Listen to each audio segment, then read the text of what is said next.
Hello বন্ধুরা, সকাল সকাল চলে এসেছি তোমাদের কাছে একটা রেসিপি নিয়ে।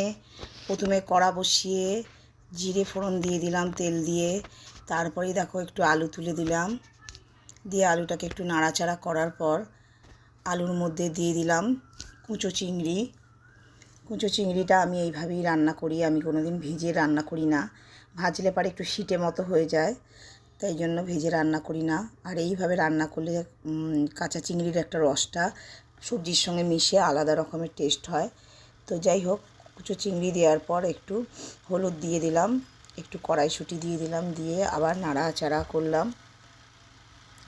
করার পর বেটে রাখা কিছু মশলা, কাঁচা লঙ্কা, শুকনো লঙ্কা, টমেটো, জিরে, আদা, ধনে, মরিচ দিয়ে এটা মশলা করে রেখেছিলাম, দিয়ে নাড়াচাড়া করলাম। তার উপর দিয়ে দিলাম কিছুটা গুড় দেওয়ার পর আমি লাউগুলো দিয়ে দিলাম।